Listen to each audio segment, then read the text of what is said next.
Welcome to the RuPaul's Drag Race Recap Show for Season 6, Episode 2, titled RuPaul's Big Opening, Part 2. My name is Joe Betance, and I am joined, as always, by one debilitating co-host. I spelled that wrong.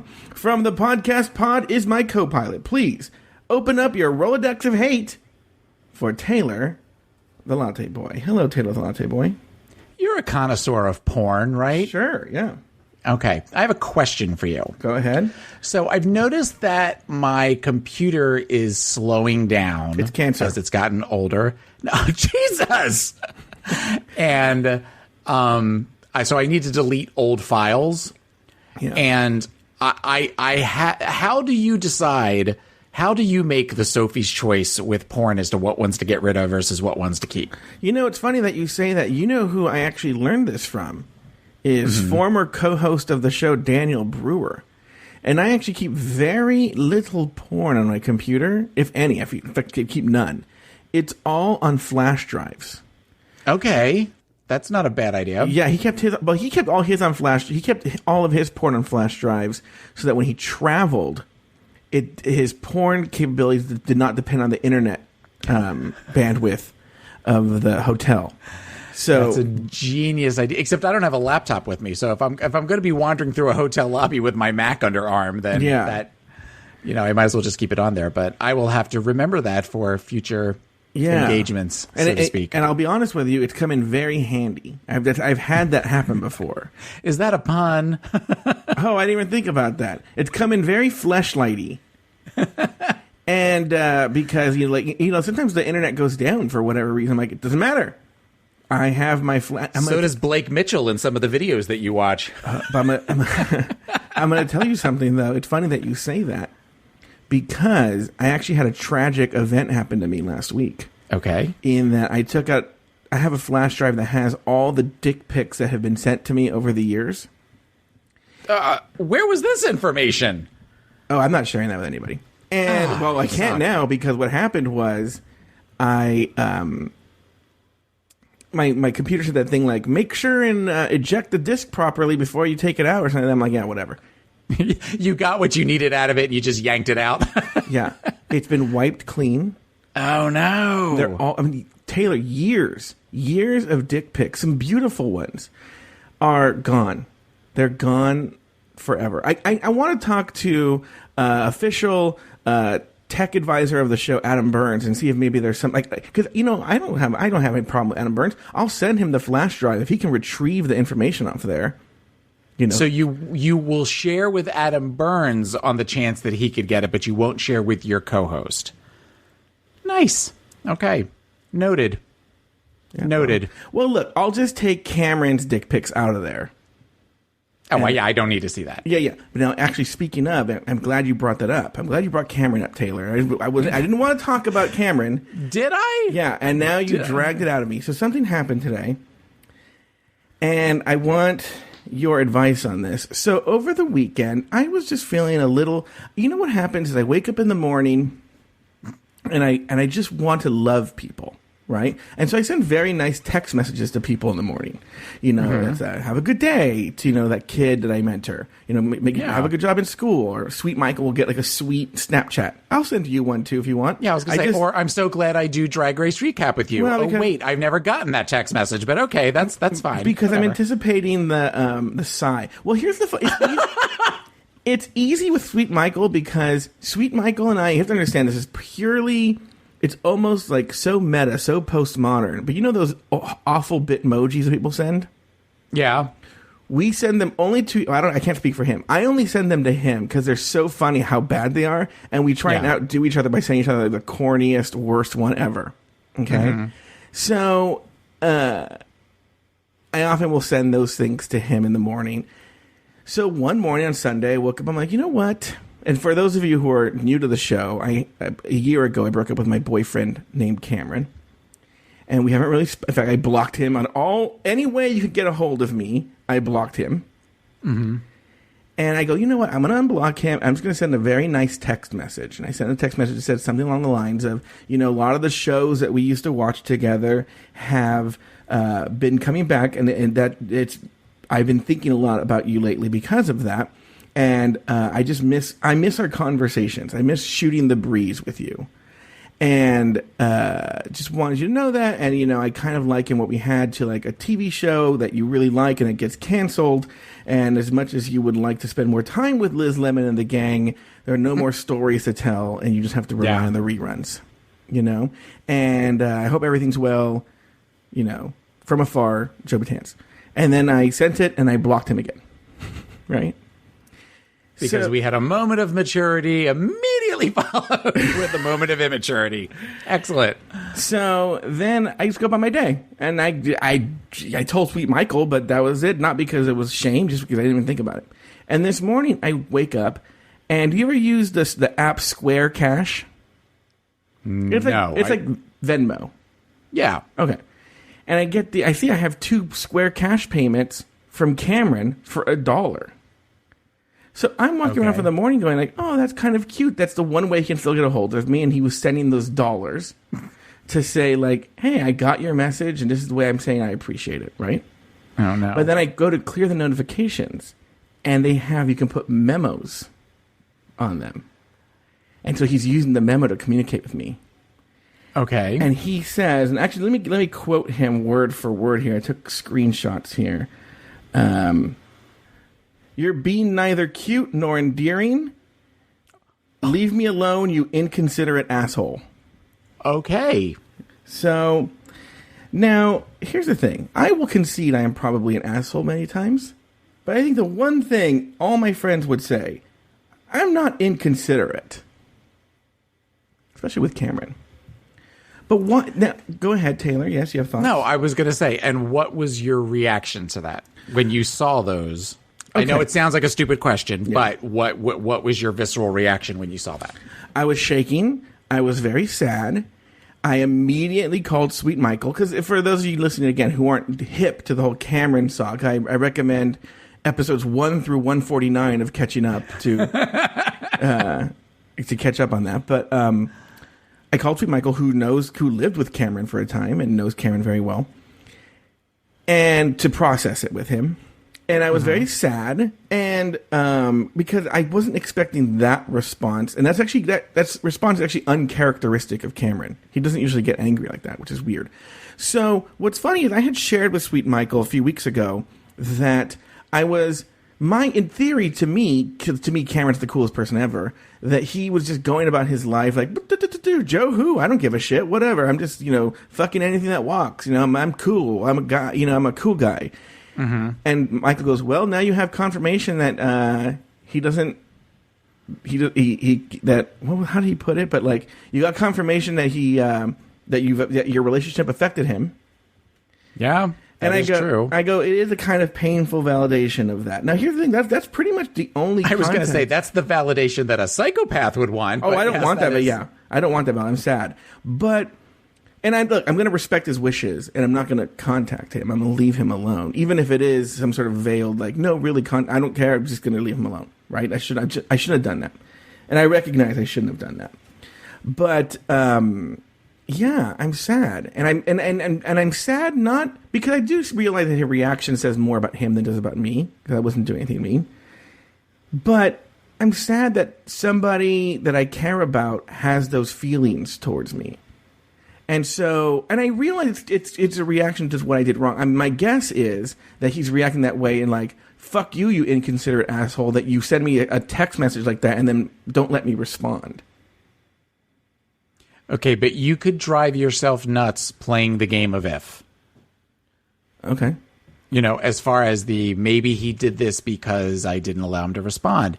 Maybe he did this because he genuinely had a visceral reaction to and remembered everything that you guys had. You could sit and just contemplate your navel for years. I know people. I have clients that do that. Mm-hmm. I had a client today that I said to him something where I pretty much said, we are in the same place we were 2 years ago. Yeah. So what is it at this point that is preventing you from getting to where you need to go?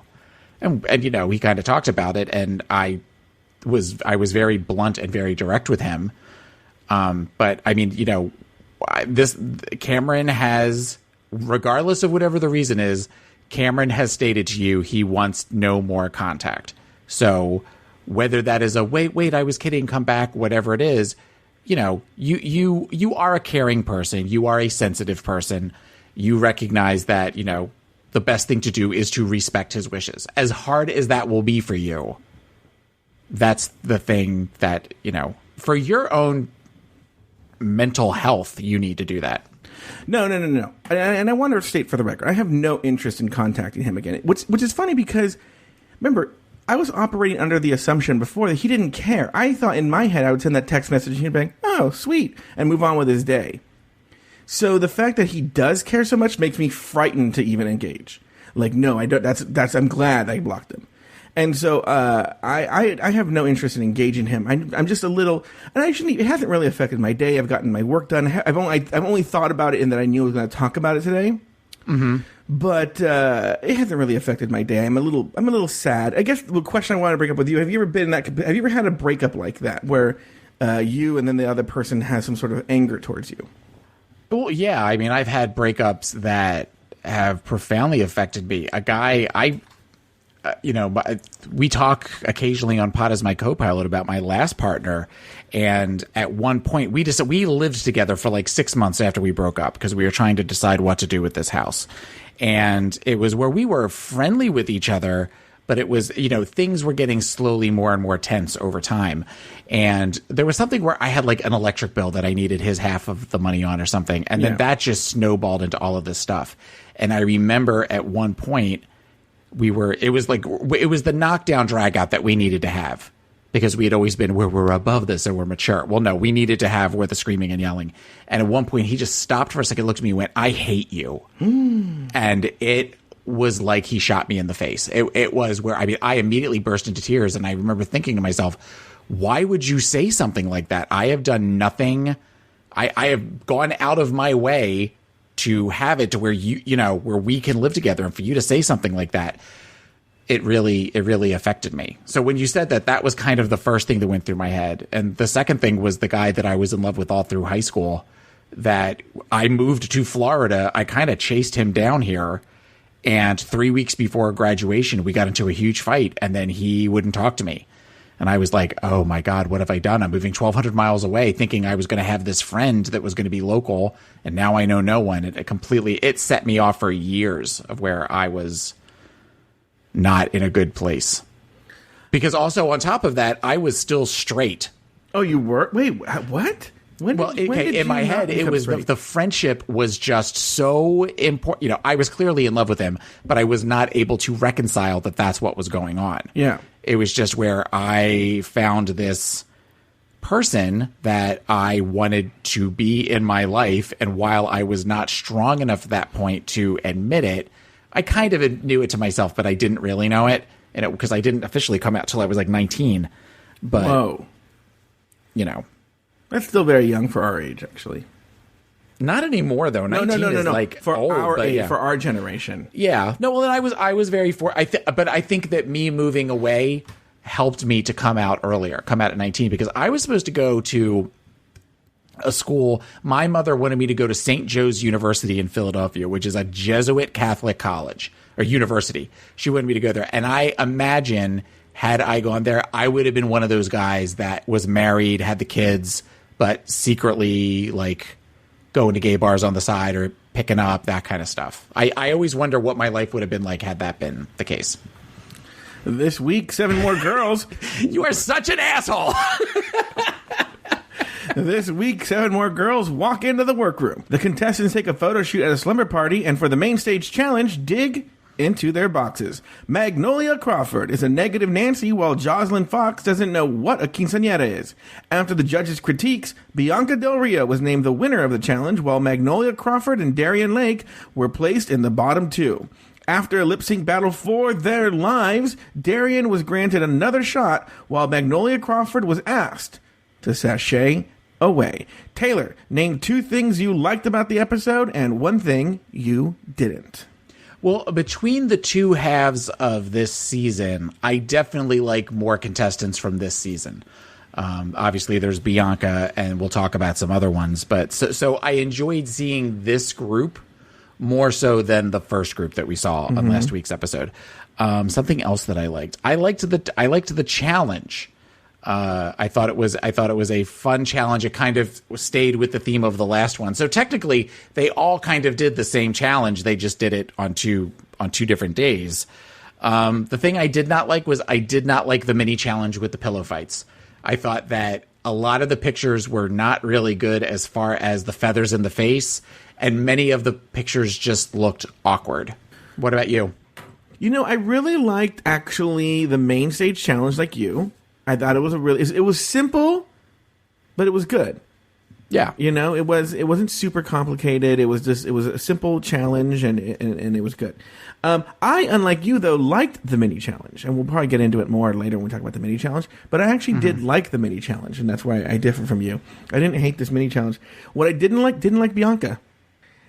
Sort of the feeling that I had when I first watched season 6, we're coming back, in that I thought Bianca was trying too hard. It was a little much. I can see that with the trying too hard. She was just similar to Ben de la Creme. Maybe that's why she doesn't like Ben de la Creme as much, because we talked last episode about Ben de la Creme was being very trying too hard, and we don't like in others what we see in ourselves. So maybe that's where that comes from. Maybe. I would agree with you that the first couple of episodes, while I eventually kind of adore last episode, while I come to like Bianca, and there is a pivotal moment that my opinion on her changes. The first couple of episodes in particular, where it's just nothing but, whereas with Adore last episode, it's all the weird slack jaw kind of dumb party girl. With Bianca, every time they show her, she's making side eye. She's doing side eye on somebody. So yeah. I agree with that. Yeah. It's funny how I felt this, because I do find Bianca, I do like Bianca very much as a drag queen now, but I'm just like, oh God, tone it down. So, that was my thing. After Kelly's elimination, the first group of girls walk back into the workroom to celebrate surviving another week. The party is short-lived, however, as RuPaul, in a face mask and hair curlers, interrupts the party. This is the beginning. Hey, ladies! I hate to break up a good time, but I've got company coming in the morning, darling. So shut your stinking pie holes and go to bed! And then she does that epic Faye Dunaway and Mommy Dearest, monster look. Oh, it's so good. It's so great. Okay, now I forgot to write the script about this part, but I'm going to play the clip anyway, which is... Wait a minute. Yes? I have a question. Yeah. Okay. So you said on one of the previous seasons that she has a theme that she interlaces into each season. Yeah. So do we think that the theme for this one is Mommy Dearest? Because last episode, at one point, she did the "Let's go," and now she's doing this. So should we be looking for Mommy Dearest moments throughout the season? It's tricky because she has said in her podcast that she tries to work in a Mommy Dearest reference every season, but she didn't do it season 9. Not that I picked up on. Okay, but on up even through season 8, she always had some sort of Mommy Dearest. And All Stars, she had some sort of Mommy Dearest reference. Right, and I mean, I know that you said that her wigs, she often has a theme with the wigs. Yeah, the she theme has with something the like wigs. that. Mm-hmm. I don't know. We'll see. Maybe we'll see more Mommy Dearest this season than pre-cut. We've had 2 so far. Okay, so we're gonna do the same thing we did last time, which is we're gonna at the entrances we're gonna talk about the drag queen, but we're also gonna talk about their performance during the mini challenge. So here's RuPaul to talk about the mini challenge. Mike is here to shoot your slumber party photo shoot. You'll be posing in bed with all 4 members of the Scruff Pit Crew, supersized for your pleasure. Now you need to give us face and deliver a super sensuous pose, no matter what pops up or pops in. The next day, the first contestant walks in to the messy workroom. Well, I hope you bitches are ready. My name is Bianca Del Rio. I'm 37 years old. Am I the first one? Great. Drag queen who's early. That never fucking happened. I am an insult comic, just like Don Rickles. Looks like a party. But in a dress, and prettier and not as old. Perhaps they all went home after they heard that I was here. I feel it's my duty to show America that some queens have good teeth and good hair. All right, Taylor, your thoughts on possibly the most popular and famous drag queen to come out of this show, Bianca Del Rio, on her initial entrance. I love many things about you, Joe Betance. But one thing that I do, no, nothing bad. You have a ability to point out things to me that are obvious, but that I miss. Mm-hmm. And you talking about the trying too hard with this is a great example. Just listening to this audio-wise is a great example of trying too hard. Whether she's being fed those lines or the way that she is presenting them with, a drag queen that's early, that never fucking happens. And maybe they all heard I was here, which it doesn't feel genuine Bianca. So I thank you for that. But that is something where with this episode and a couple of episodes in, I'm not a fan of a lot of things that she says and the way she says them. Now, my husband watching it, he thought everything she said was funny. Yeah. But I don't think that he just looks at her as, well, that's the Bianca that I love versus the Bianca that when we watched season 6, that we kind of got to know. I think we've talked about this in other seasons. I don't remember why we've talked about this. Maybe it was in terms of Bob the Drag Queen. But I talked about how when I first started podcasting, my very first podcasting experience was on my show that I have now, I think. I've talked to Mike in a while. Catching Up with Mike and Joe. And when I first started doing Catching Up, I was Joe at 11. It was Joe. It was who I am, but it was a very asshole, inconsiderate asshole version of me.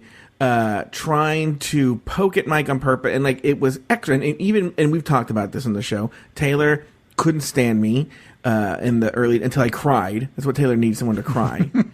Until I cried, it gives me an erection. I can't help it.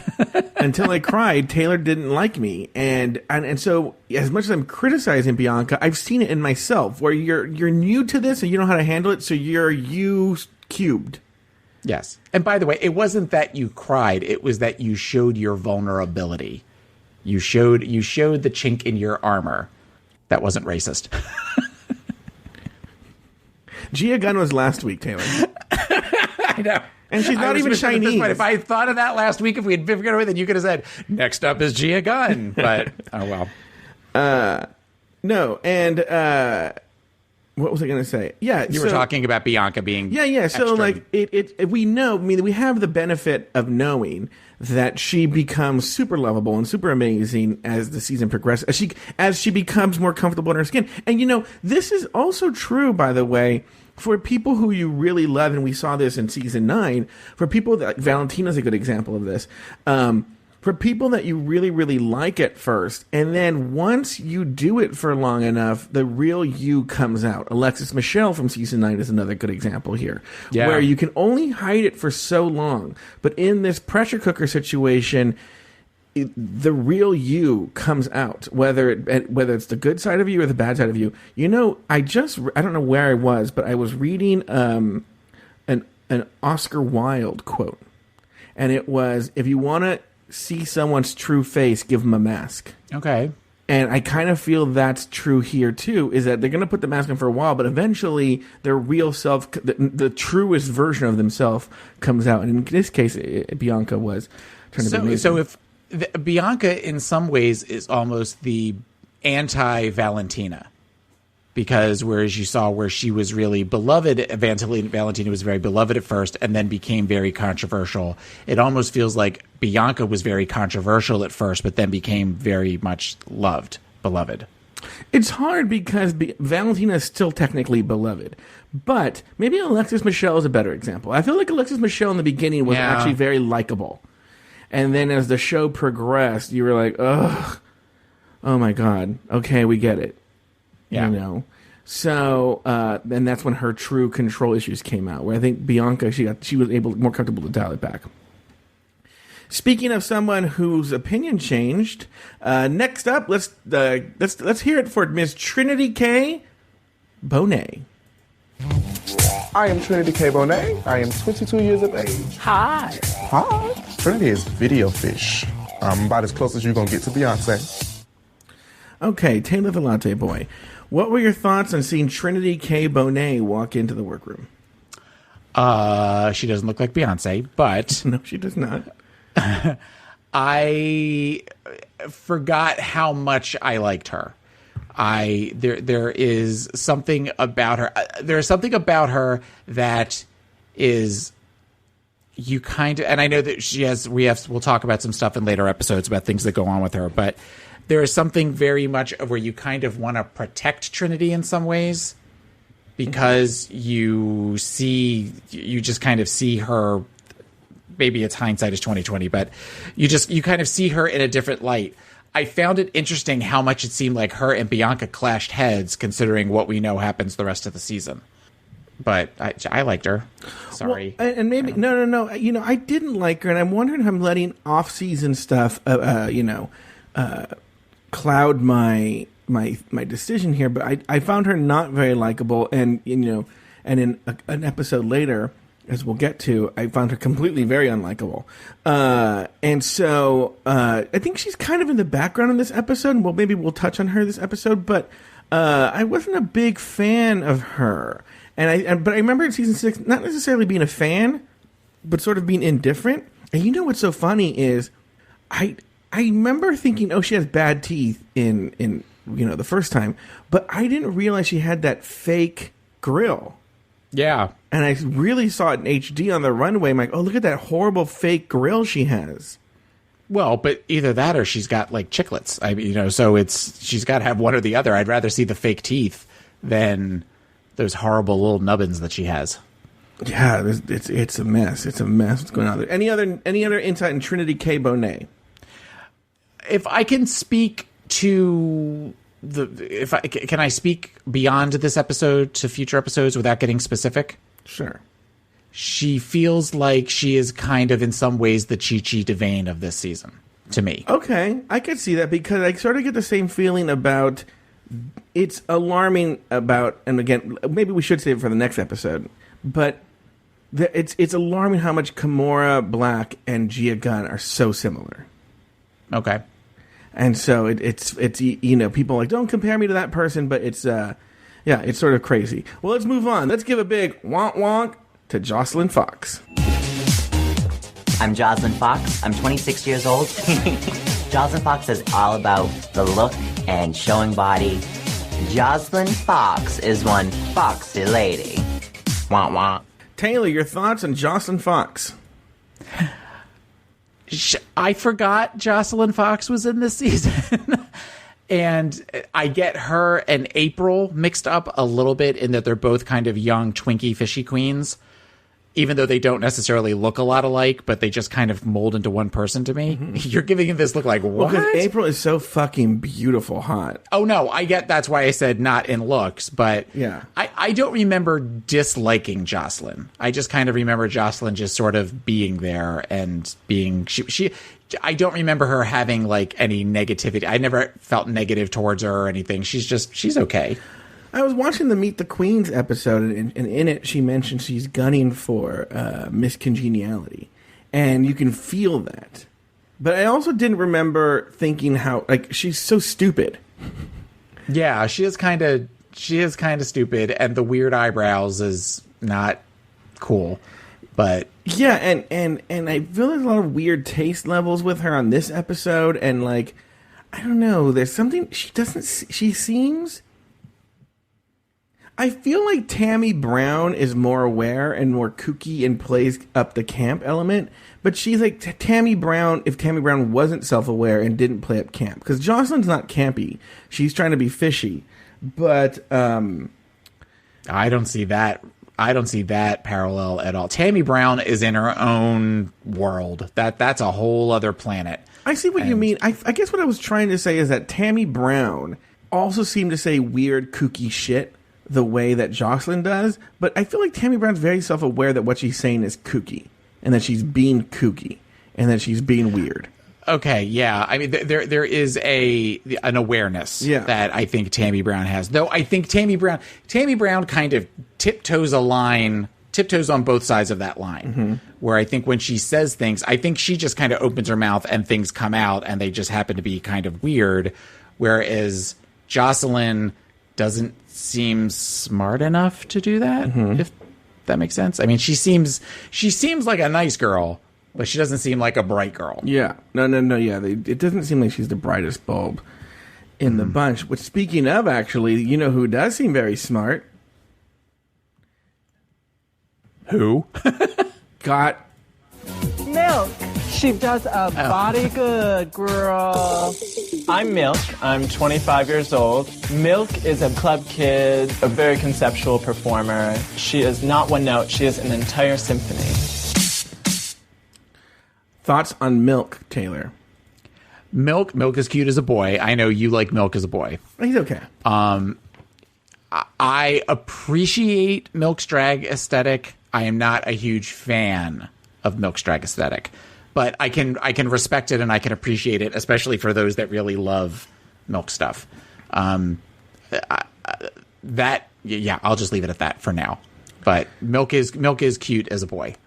Oh, he's cute as a boy. You know what's so funny that you said that is when I watched season 6 initially, I think I've grown up in terms of my drag taste.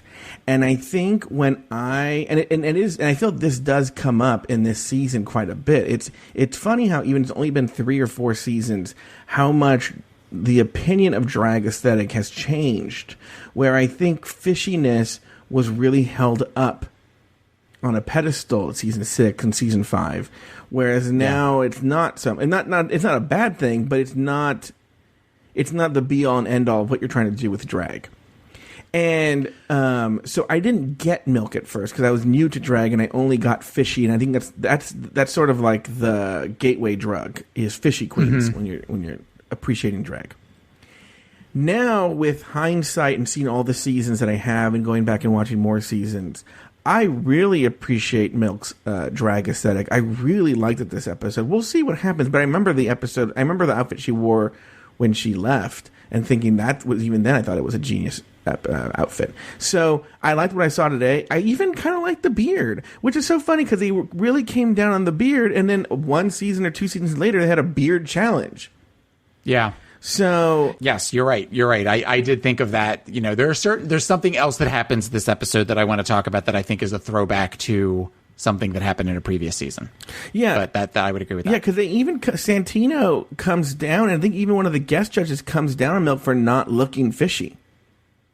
And it's funny how now I so much appreciate Milk's aesthetic even more. But really think about it. I mean, other than you've got.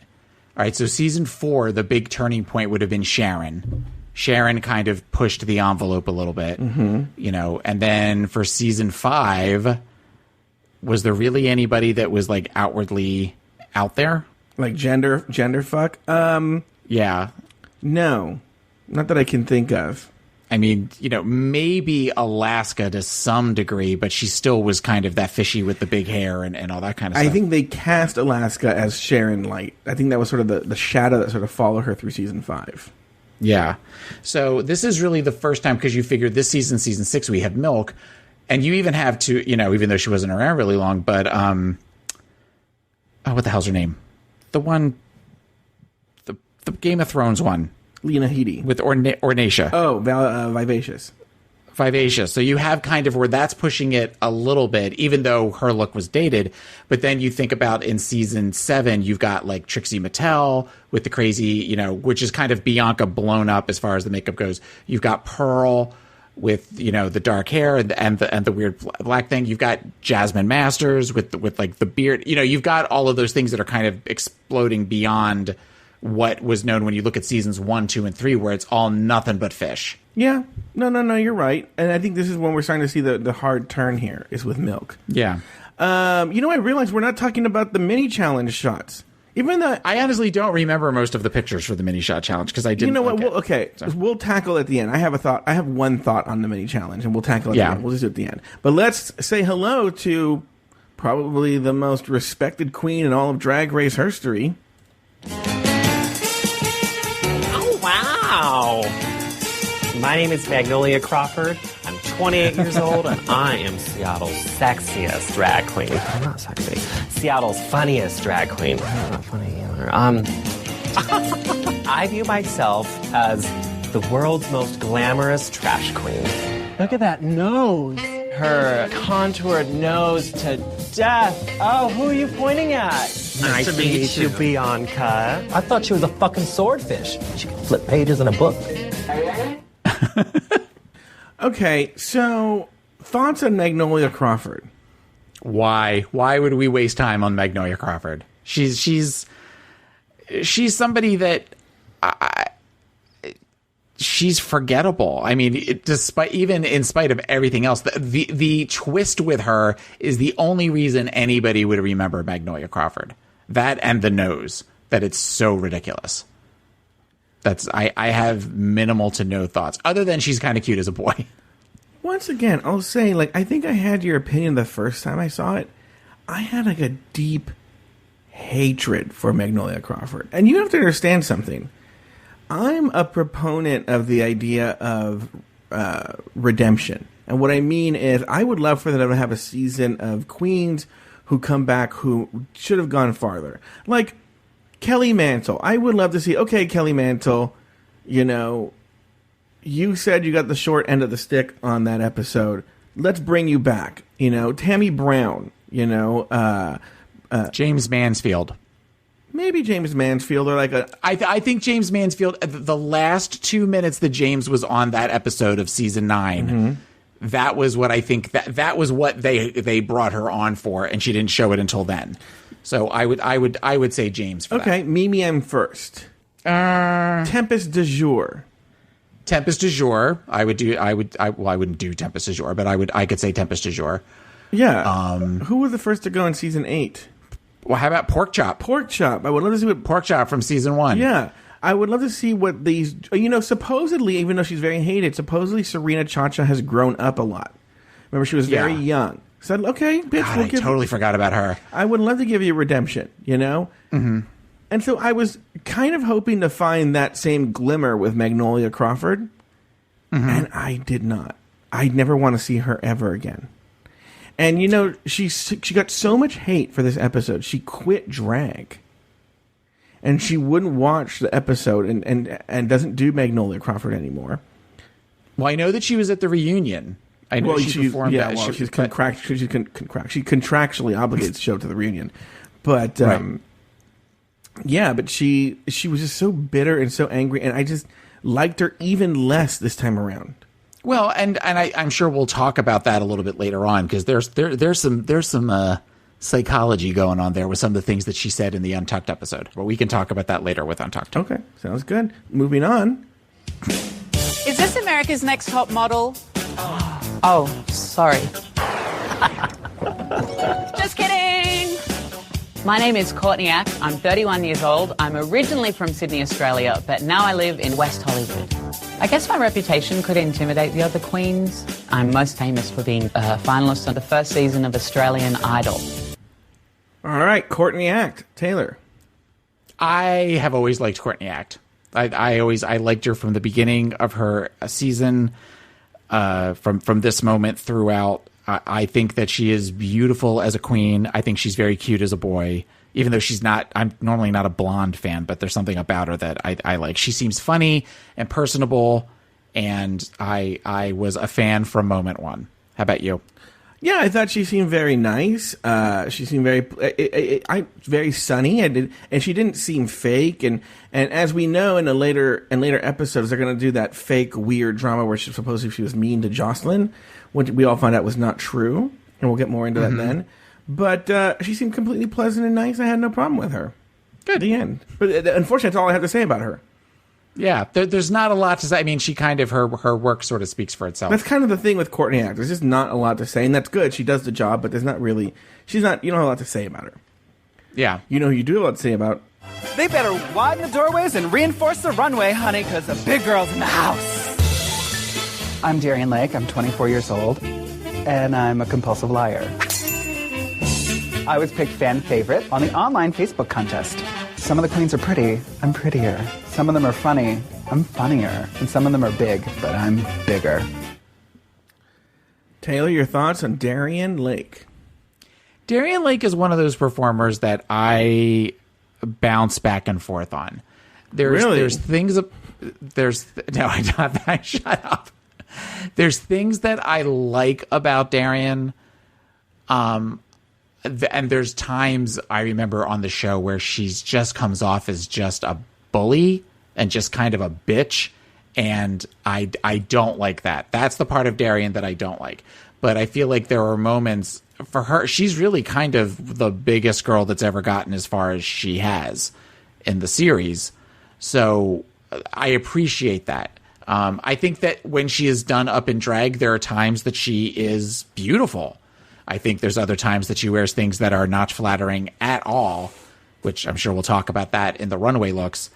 That she's somebody that I want to like her more, but then she will occasionally say something that I kind of go, oh, never mind. You're not somebody that I would want to see live because of the way that you're acting right now. I mean, I guess we'll address that when we get to later episodes. I think I want to save my opinion on what you said for later episodes. In this episode, I really, really like her. There's a lot to be said. I know what you're talking about. There's a lot to, there's stuff I saw. Because, we're doing season 6. I was at the season 6 finale is the first finale I went to. Yeah. So there were things that I saw there. And so we will obviously talk about it when we talk about that episode. But what I was going to say is, with Darian, I actually really found her very likable this episode and very charming, and I was very amused by her. And yeah, her character takes a turn for the worse later on in the season. But taking it this episode, I'm a fan. I thought she was very amusing. I was a big fan that she was friendly and she pulled it off. You're right. There are issues with her runway looks, and we'll discuss it when we get there. But I liked it. Okay. All right. After the girls were finished, RuPaul entered the workroom to announce the winner of the photo shoot challenge. It was Trinity K. Bonet. Now, I want to talk about that right now. I thought it was so fucking clear that Courtney Act won the photo shoot challenge. I would kind of agree with that from what I remember of the photos. Yeah, I felt Courtney Act just pulled it fucking off. And Trinity K. Bonet's was better than the average one. But I think they just wanted to give it to Trinity because for whatever storyline reason. Because to me, there was no contest. Yeah. Courtney Act looked incredible. You want to call her Courtney Love, but Courtney Act looked incredible. That's the only thought. That would have been a completely different picture. Hey everyone, it's me. It is America's Next Top Model. Sorry. Next, RuPaul explained this week's main stage challenge. For this week's main challenge, you need to create your best life of the party high fashion couture. # party like a drag queen. Using only the leftovers from one of these party packs. There's Toga Party, Luau Party, Princess Party, Quinceanera, St. Patrick's Day Party, Republican Party, and my favorite, Hoedown. Trinity, you won the mini challenge, so you get to pick yours first and then re-gift the others. I want the Princess Party. Now, which box have you chosen for Darian Lake?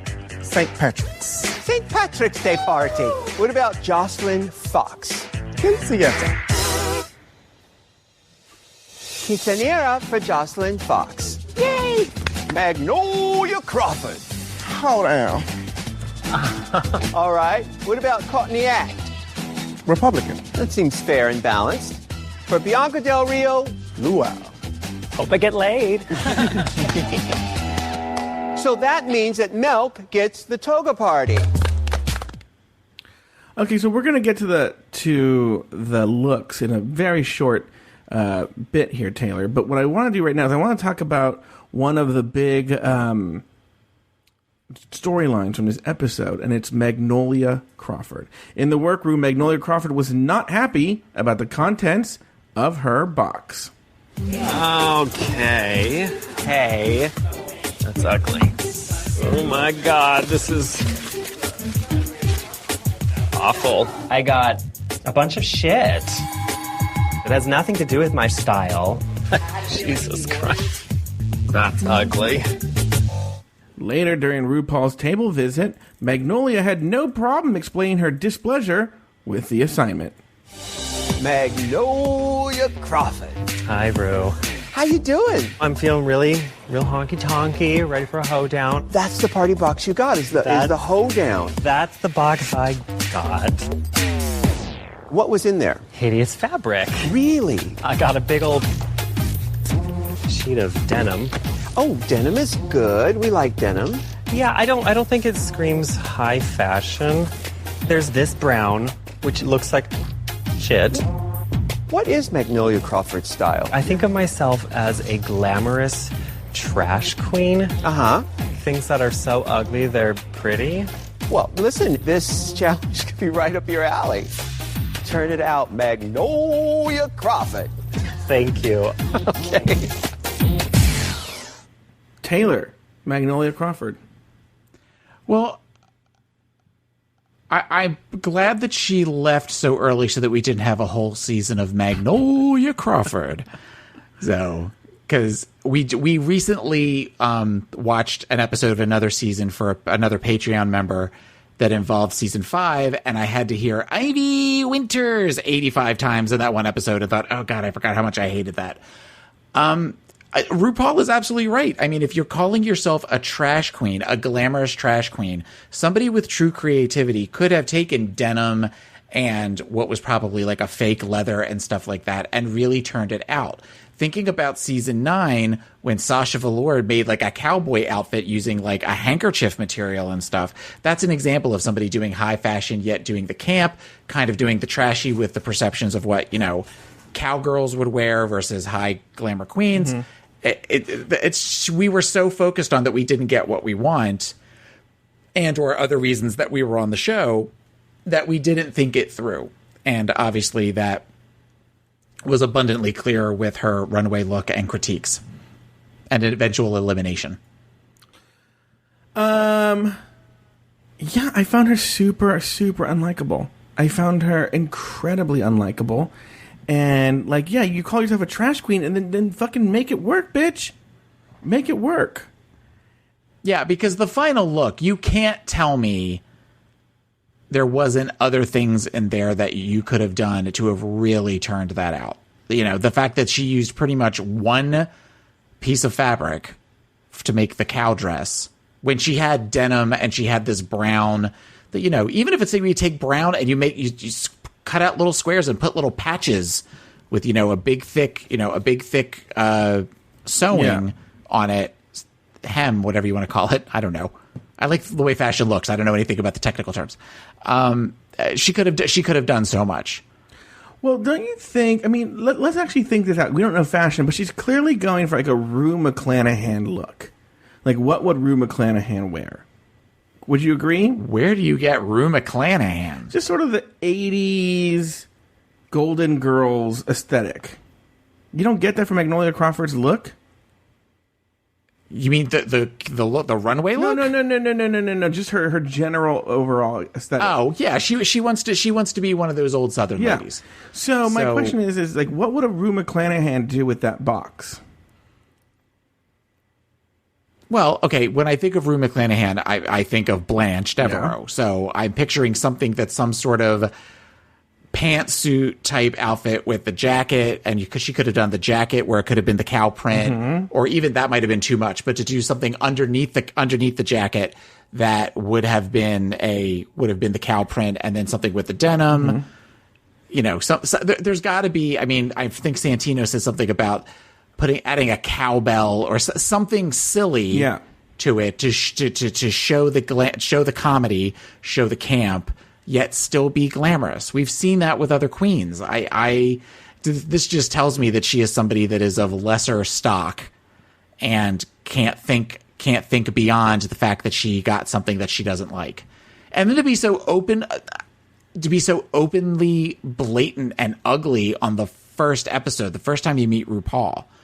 Like, it's sort of one of those where I think she thought, like, RuPaul will go, oh, okay, well, let's just change all the boxes so that Magnolia can get what she wants. Fuck you. You get what you want. Or that you get what you get. Know, that RuPaul would say, like, oh, well, you had a bad box, so you're going to get a pass. Like, yeah. And also openly saying, you know, I'm only doing this for exposure, which is so funny because that's what the queens do now. Like, Magnolia was actually ahead of her time. But to say it, to vocalize it, super weird. So, So why don't we just do Untucked right now, Taylor? Are you cool with that? Okay. Yeah, we'll jump ahead a little bit. So what Taylor and I are going to do... Oh, it's kind of hard because of the mixing weirdness. We can just play it and then we can talk about it afterwards. Okay, then you tell me... I'm going to look at you while we do this. You want me to stop at any point. We'll stop in like little segments. You know, because the thing about Untucked, which is kind of good, is they go like... They have those long breaks in between like... Well, then I just ate a carrot. Bum. So we can just stop it in those like weird breaks. Right. Okay. All right, here we go. Magnolia out the way. Let's get me out of the way. Yeah, go home now, Magnolia. Really, let's get you out of the way. Wow. So that was a good one. What Michelle said about my nose. It's a little on the thin side, I'll be honest. Did you buff it out?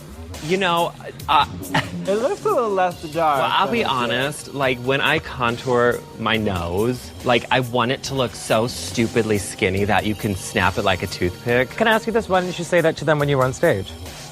Because that seems like a logical answer, instead of that other shit you were saying. My eyes honed right in on that nose contour. It is so dark, girl. Like charcoal briquette. Just be aware of that. My face, my hair, my shoes, my accessories together with the black and white. Pull it all together. Okay, let's stop right there. What? Okay.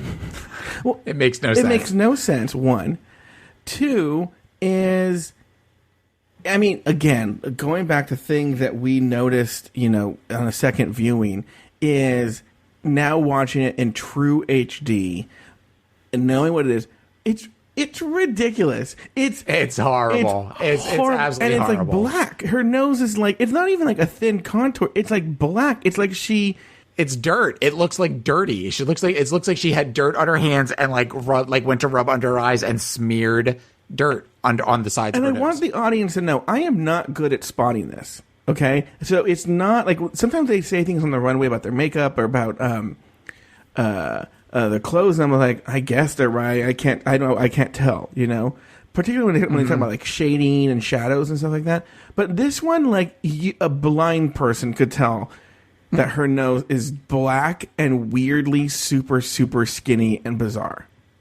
And I think that Michelle's comment about the I honed in right on that nose and her ridiculous excuse, that is the answer that somebody, whether she had the other answer planned, that's the answer of somebody that was caught off guard. And is immediately doing and it matches with because everything's black and I don't with that. That is what that is. That's the only possible excuse for why she would say what's that. What's weird though is clearly, I mean, it's so thin and so black. It is some sort of choice she's making. This is not accidentally doing this, you know? Right. So my question is, why didn't she say that on the runway? Well, and that is one of the things that I like about, as much as we talked about how we don't like Bianca early on in the season, Bianca has a way, and she does this in Untucked a couple of times, where she has conversations with people where it's not Bianca asking, it's Roy who happens to be dressed as Bianca. Mm-hmm. Like there is a level of maturity in asking some of the queens some of the questions to get a response out of them that you wouldn't see with a Gia Gunn or a Door or something like that, because rather than make a comment like, well, why didn't you just say that? That made more sense. You would have gotten the girl, you should have said that and turned it out. You know, it's that I appreciate that as somebody who asks people questions for a living.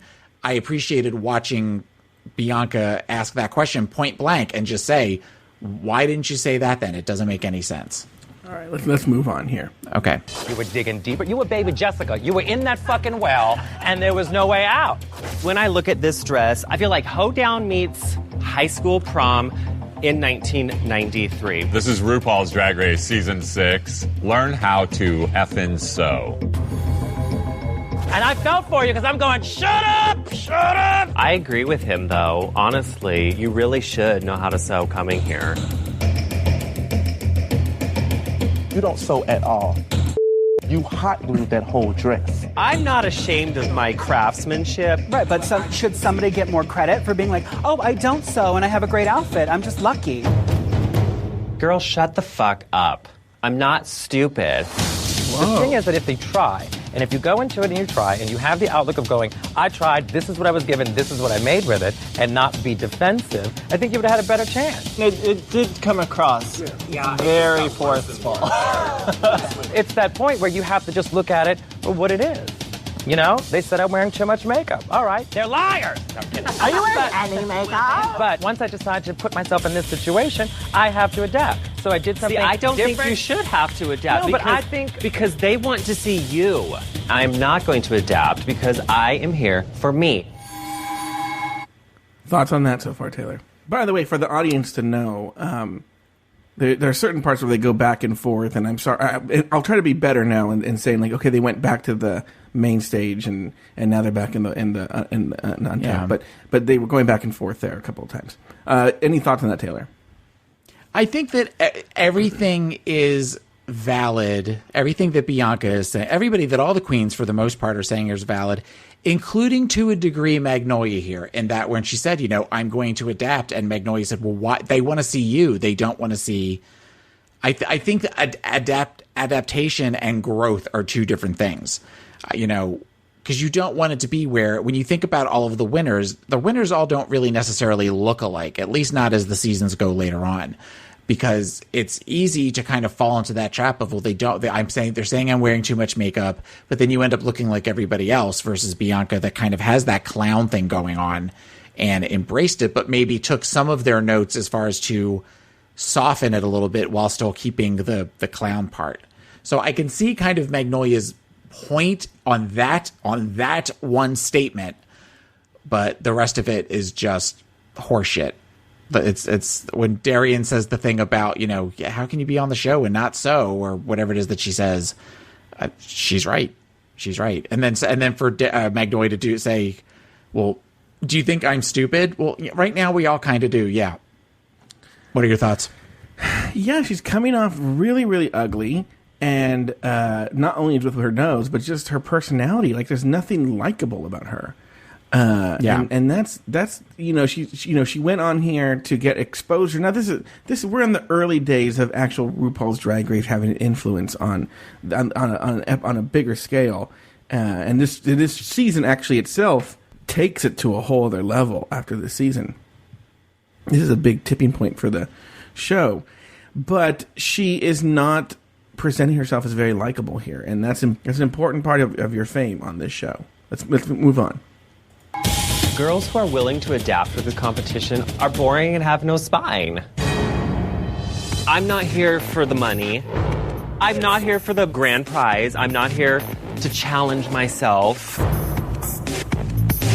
I'm not here for the competition.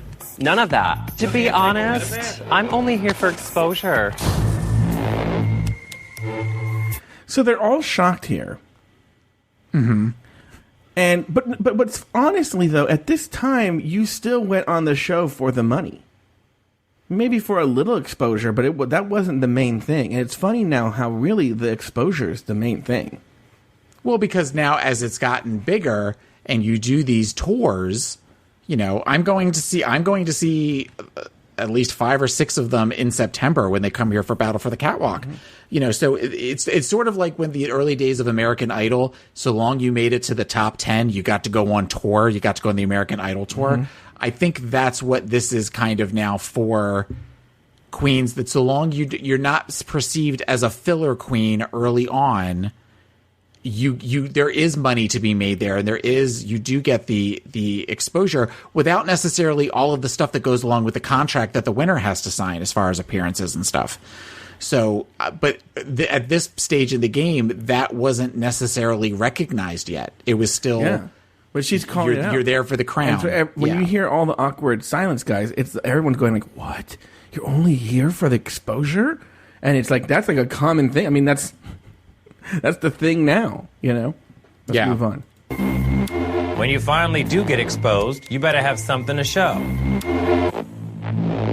She's stupid. Save one of these chicks the energy of lip syncing for your life and just ask to go home, because first and foremost, that's $100,000. No matter how much you don't want to be here, it's nothing wrong with trying. Hold on. No, that's one. You want the exposure to do what?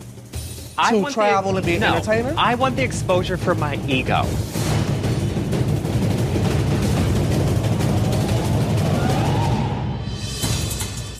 have about this much depth in me. I want to walk down the street and someone to be like, oh, I know who that is. Well, she made a fool of herself, but hey, at least I'll know I made an impression. I just think that you need to keep in mind all of the hundreds of drag queens who would give their left tit to be on this show. But I only feel, the only reason why I feel this is being discussed is because there's a huge possibility that you're on the bottom too. It will come across slightly harsh and awkward to other people. I mean, I know queens audition every fucking season. It's not what you say, it's how you said it. You could have easily said, I just came here so I can brand my name and put myself out there as an entertainer and as a person and let America see who I am and what I stand for. That could have been said instead of saying, I just wanted to fucking be here for fucking exposure. I mean, like, that's just... But that's honestly how I feel. Security! Get this bitch out of here. And also just showing some humanity with it. I mean, you want to be a cold bitch? Be a cold bitch, but that's a tough fucking job. I do it on stage. I can't do it in real life. If you're that committed to that, I think it's lovely because somebody has to go home. And you know what? If it's you, I'll help you pack, bitch. Well, mental illness runs rampant in the drag community, unfortunately, and this would be an example of a narcissistic personality disorder. Yeah, that's my question. What's your psychological take on Miss Magnolia Crawford? I mean, really, that is a classic that any attention is good attention.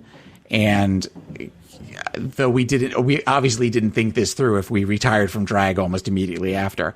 But when you're not doing it to get bookings, when you're not doing it for anything other than you want somebody occasionally to walk down the street and go, wow, that's Magnolia Crawford, on a show that was on Logo that maybe had 100,000 viewers at the time, it boggles the mind. I have clients that I work with that are like this, that it's just about being seen and being pretty, and it doesn't matter what they have to do to get that to be looked at, so long people are looking at them, and they get themselves in like some shit situations, and I'm like, why are you doing this? Help me to understand why you're doing this. And they just kind of do that. I don't know, like they were really nice to me, and they just, so we're that starved for attention that we're going to do something that it boggles the mind. It absolutely boggles the mind. I will say though that I thought it was, when we talked about this before, we talked about it being really kind of Magnolia versus Bianca.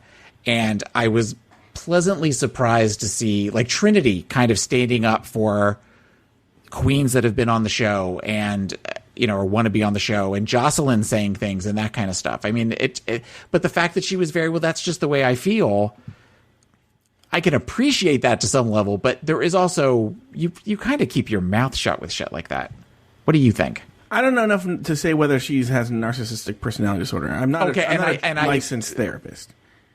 Right. And I also have never met Magnolia Crawford. I have never done an actual assessment, but statements like that tell me that I would not be surprised if she ever chose to work with a therapist that in her chart, a clinician has not written an access to diagnosis. I was shocked that she was only doing it for the exposure just for people walking down the street. I thought it was like to get more YouTube views or people going to her shows or something. But no, it's just so that for her own ego. That's sort of weird. Yeah. No, you're right. You're right. But that is also somebody that is not thinking clearly. When you consider at this point, granted, it wasn't season 6 is really kind of like we talked about, the corner that changes as far as seeing queens out and seeing competitors and all that kind of stuff. So before then, you were starting to see, though, that some of the queens were getting more bookings. They were doing, they were touring nationally. Mm-hmm. This was about the time that I think that I saw Latrice Royale at one of the local bars. So you're starting to see that. So to not recognize that, yes, you want it for your ego, but rather than one person on the street to see you, to have a bar full of people possibly screaming your name, to be that short-sighted in that is just stupid. It's stupid. It's not thinking clearly. It's the thoughts of somebody that is not well in the head. No, she's not well in the head at all, and that's why I'm glad she's gone. Which is funny because usually someone not well in the head, like she's not even like. It's not even like, oh, you like love to hate her. It's not like she's a great villain. She's just annoying and whiny. Yeah, and so it's a problem. Let's move on. Actually, it's Elimination Day, and the girls are getting ready for their first runway looks. Courtney talks about how famous she is back in Australia. Everyone whispers about how busy Jocelyn's look is. Well, Milk and Bianca have a conversation about Milk's planned runway look. Thinking about wearing facial hair. Okay. A beard. Really, Queen? I mean, I'll do anything to make myself look different. Okay. Hope you're packed. Ha ha ha. Nice knowing you. Bitch. Your thoughts on Milk's decision to wear a beard in that conversation, Taylor? Well, it speaks very much to Milk, who Milk is. I mean, we'll see some other choices that she makes on the runway later on that are very daring, especially for that time, for that season. So it doesn't surprise me at all. I didn't hate it per se, but I think that it was clear some of the judges hated it, or didn't appreciate it as much as I think they would come to later on as the idea of drag or the show's perception of drag expands beyond just fish. Mm-hmm. Again, like I said, I didn't hate it, and we'll get more into that when we get into the look. In fact, this might be a good transition into the looks. Yay! Taylor's favorite part and Joe's least favorite part. This is where Joe shuts down. Okay. Do you want to take over, Taylor? Okay. So first up, we have Trinity K. Bonet as a princess. And she is wearing a floor-length silver dress with almost a kabuki Queen Amidala-style face and a piece of cardboard around her neck. So, Joe, what are your thoughts? Do you boot or toot this? You know, I'm going to give it a cautious toot. I actually think they were right. If she would just remove the cardboard collar, it would have been phenomenal. Yeah, I would agree with that. I think a cautious toot. Yeah, I interrupted you. I'm sorry. No. It's a toot. It's a cautious toot. Her makeup's fantastic. She looks great. Toot. Okay, yeah, and I like the things at the elbows where she took some sort of lanterns or something and put those and made those as an elbow thing. That's an accentuation to detail, that attention to detail that I appreciate. Okay, next up is Bianca Del Rio in her luau outfit. What are your thoughts on this? You know, a really strong toot. I felt she met the challenge. I mean, it's clearly a luau look. She has the coconut. She has the glasses. She has the thing in the hair. It all works. You know what? They came down on her for her makeup, but I think, and I think in later challenges we'll see that's probably warranted. But I think on this one for a luau, I don't think that strong of a makeup is uncalled for. Well, and I think they also didn't know what to make of her just yet. As far as this, she's really kind of the first clown, for lack of a better word. One thing, though, I'm glad that you appreciate the makeup, because one thing that I loved about her makeup was the neon yellow-green eyeshadow, which is something that we don't normally see with her. When I picture Bianca in my head, I always picture really dark eyeshadow. But I loved the work that she did with contouring and the gradient. I thought it was really great. So this is my favorite look of the night, and I definitely give this a toot. Okay, next up we have Darian Lake in the St. Patrick's Day look. Joe, what are your thoughts on Darian? I have complicated thoughts because, first of all, it looked like something you would get at Lane Bryant. You know, one. Yes. Two, I think they were trying to be nice, but I just feel if you have those kinds of legs, you don't wear that kind of skirt. Oh my God, it's like you're pulling thoughts out of my head. Okay, yes. And I'm not saying there's anything wrong with having that leg. And in fact, in other outfits that we've seen Darian wear, she looks fantastic. But it's like you could hear the thighs rubbing together as she was walking down the runway. And it was just not a flattering. The top's not so bad, but the bottom is just not flattering at all. I'm going to give it a boot. I would. Oh, that's tough though, because I think that she looks beautiful from the chest You're up. right. I would say. I think her hair, the dark hair with I think she had green eyes, green contacts in. She looked gorgeous. And I like the top. I agree. It's a very Lane Bryant, Charlotte Russe type top. The bottom is a big mess, and the legs, there's so much else she could have done with those legs to accentuate the positive and eliminate the negative. So I would have to say a boot, but a lowercase b boot. All right. With that. Okay. So Magnolia Crawford, I feel like we have talked this one to death. Wait, Taylor, why did it say Magnolia Croft? Because I was taking pictures live. Well, not live because this was 4 years ago, but as I was just standing with my camera taking pictures of the screen. Okay. So, I would say a boot for this. I feel like we've given Magnolia enough time. But you can at least describe. I don't think we described for the audience what she wore. It's a cow dress. It's a piece of cow fabric that she wrapped around her and glued behind her with a big bow on the ass and red shoes. And she's got crazy blonde hair that's just teased out and not even teased out really well. And she smeared dirt on her face and called it makeup. Yeah, I felt like even the shit you saw in that, like Taylor, she could have made a denim skirt and a gingham top. Yeah, and that would have, like, not even just like imagine it's a shitty denim skirt and just like a gingham tube top, right? Mm-hmm. And been fine. Yeah, no, I agree. That nose contour would have still been a problem, but yeah, at least it would have. It was that was awful. It was awful. Who's next, Taylor? Next up is Jocelyn Fox as a quinceañera. She is wearing every color of the rainbow. And she has a bustle on the back and lots of streamers. She has, it looks like a bouquet made of, looks like either paper flowers or plastic flowers. I'm not sure. What are your thoughts on this look? Well, I mean, I've actually, believe it or not, as Mexican as I am, I'm not that Mexican. I'm very Americanized. My mom lost 2 uncles in World War II, kind of Mexican. Like, we've been here for generations. I've actually never been to a quinceañera. Mm-hmm. But just seeing the colors expressed there, they seem very Brazil.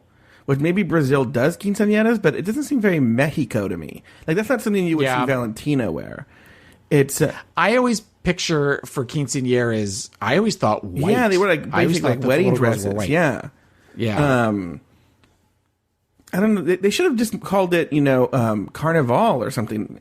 But it's a little much. It's a little over the top. But I think as we learn throughout the season, Jocelyn has editing problems.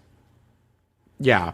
Yeah, there's definitely, it's a little, I think in the Untucked episode, Courtney says, when in doubt, add more. Like, that's kind of how she does everything.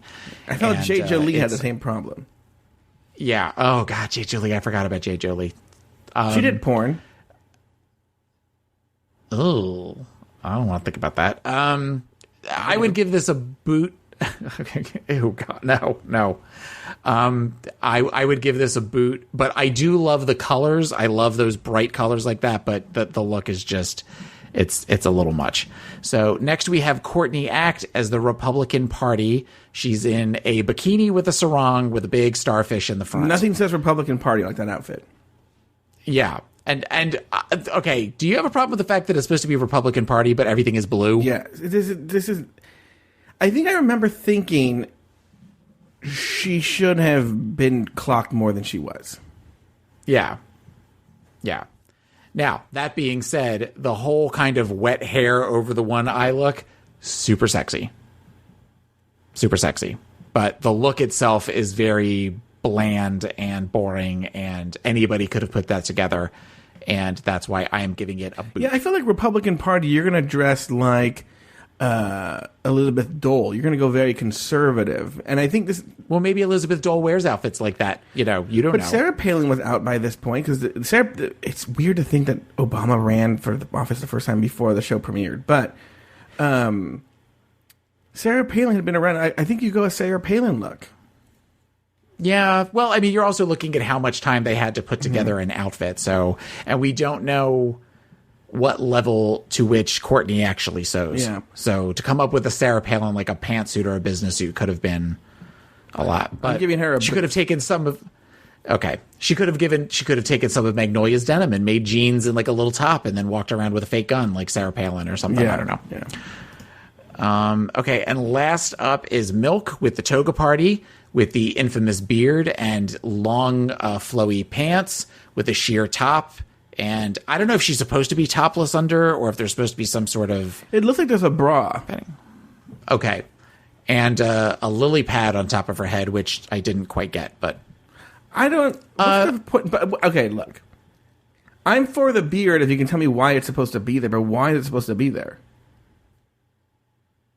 I think it's just her way of looking beyond what is expected for a toga party.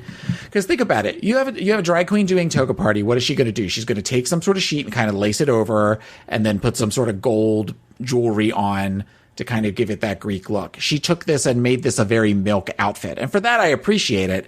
It's just not my aesthetic. But I'll give it a toot. I'm giving it a toot as well. Okay. And that is the looks for this week. Yay.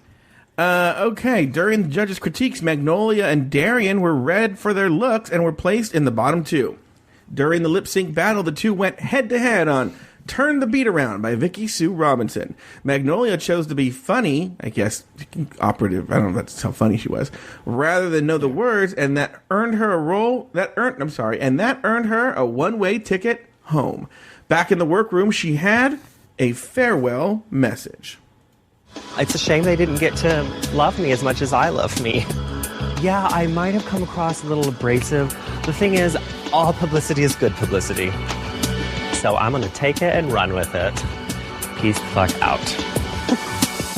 Famous last words. After Magnolia's elimination, the remaining girls walked back into the workroom to find a chilling surprise. Oh, fuck. The 6 other bitches. It's like two prides of lions meeting each other on the Serengeti. This is like The Outsiders. I'm from Azusa, okay? I know how street fights get down. They were all trying a little too hard for my tastes, especially that Kimora Lee Kardashian. I don't like them. Don't like them.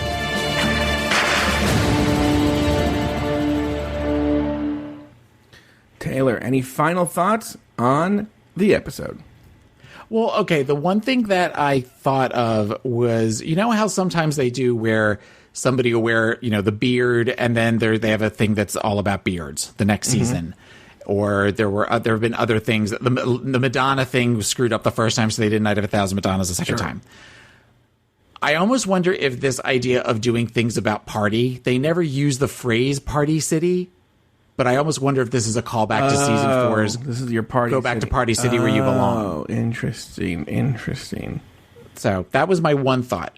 My second thought is, you and I have watched 3 episodes of this season so far. We're only talking about episode 2. We're going to be talking about episode 3 later.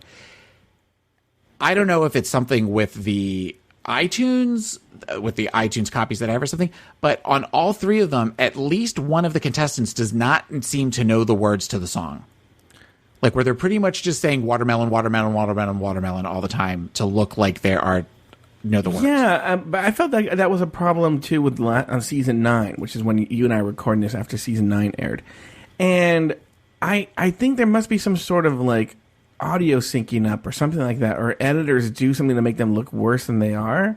But in this case, Magnolia clearly didn't know the words.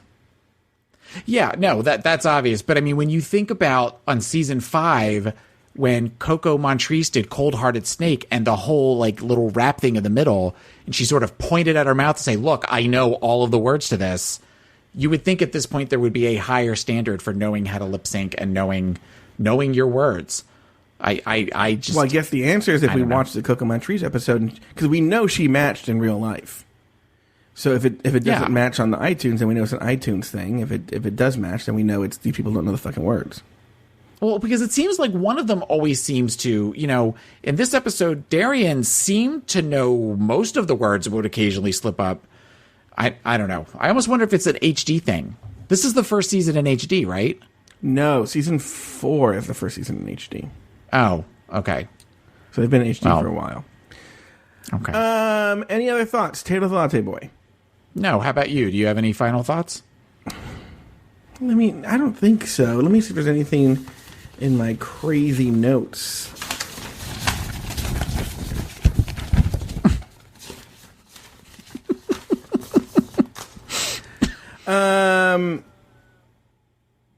No. I think I'm good. Okay. All right. We're good. All right. So. Now you can't find the page. That part gets edited out, so I sound cool. It does not. It does not. Well, that concludes this first episode. No, it doesn't. I put first episode. Okay. I copied the conclusion. Please keep all this in. Please keep all this in. Well, that concludes this episode of RuPaul's Drag Race Recap. Join us next week and every week as we dissect, discuss, and deconstruct every episode in this very special season of RuPaul's Drag Race Recap. So, for Taylor the Latte Boy and myself... Sashay away until next week.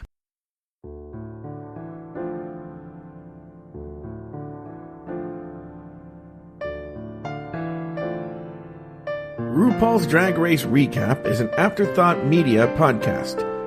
To learn more about Afterthought Media, visit afterthought.media. To support us on Patreon and to gain access to our other shows, please visit us at patreon.com/dragracerecap. For a small monthly fee, you gain access to hours of bonus content weekly, frequent live shows, and access to our extensive back catalog. To contact the show, email us at dragracerecap@gmail.com. Follow the show on Instagram and Twitter at Drag Race Recap, and follow the show on Facebook at facebook.com/dragracerecap. You can find Taylor the Latte Boy on his other podcast called Pod Is My Co-Pilot, available at podismycopilot.com and everywhere you get your podcasts. You can also follow Taylor on Twitter at PIMCTaylor and on Instagram at PIMCTaylor. Joe Betance is the host of many other podcasts, and you can find those podcasts at afterthought.media or at patreon.com/dragracerecap. You can follow Joe Betance on Twitter and Instagram at Joe Betance, that's JoeBetance. This episode was recorded in the summer or fall of 2017 and originally released on Patreon.